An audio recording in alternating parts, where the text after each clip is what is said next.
Here's a couple of tips if you're installing these JFG universal fit handguards on a Hawk or really any other bike. Everybody is going to have a little bit different of a situation.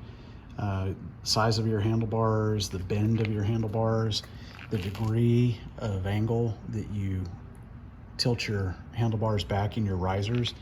All that stuff is going to come into play when you're trying to mate up the handguards to their mating surfaces.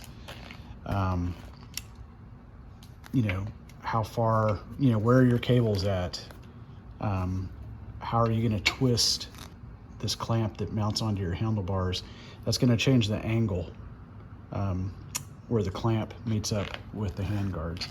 So it's not going to be just a screw it together and it's going to fit perfectly.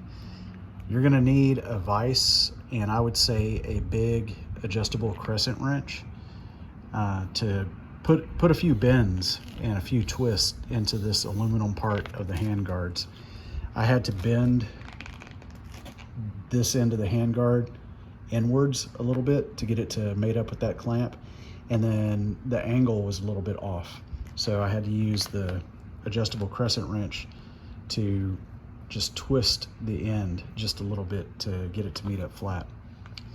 And then another thing, on your throttle side, you want to make sure that you completely cut away the plastic throttle end and the rubber grip.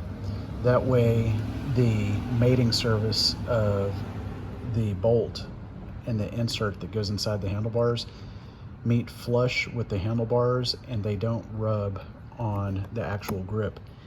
Unless you want a cruise control, which might not always be a good idea if you're off-road and you end up falling down. You don't want your throttle to stick. When you let go of your throttle, you want it to snap back into place. That way your rear wheel doesn't keep spinning and possibly chew up your leg. So cut this back sufficiently so that you can see the end of the handlebar and mate up the end of the handguard with the handlebars. And of course, use blue Loctite so nothing comes loose.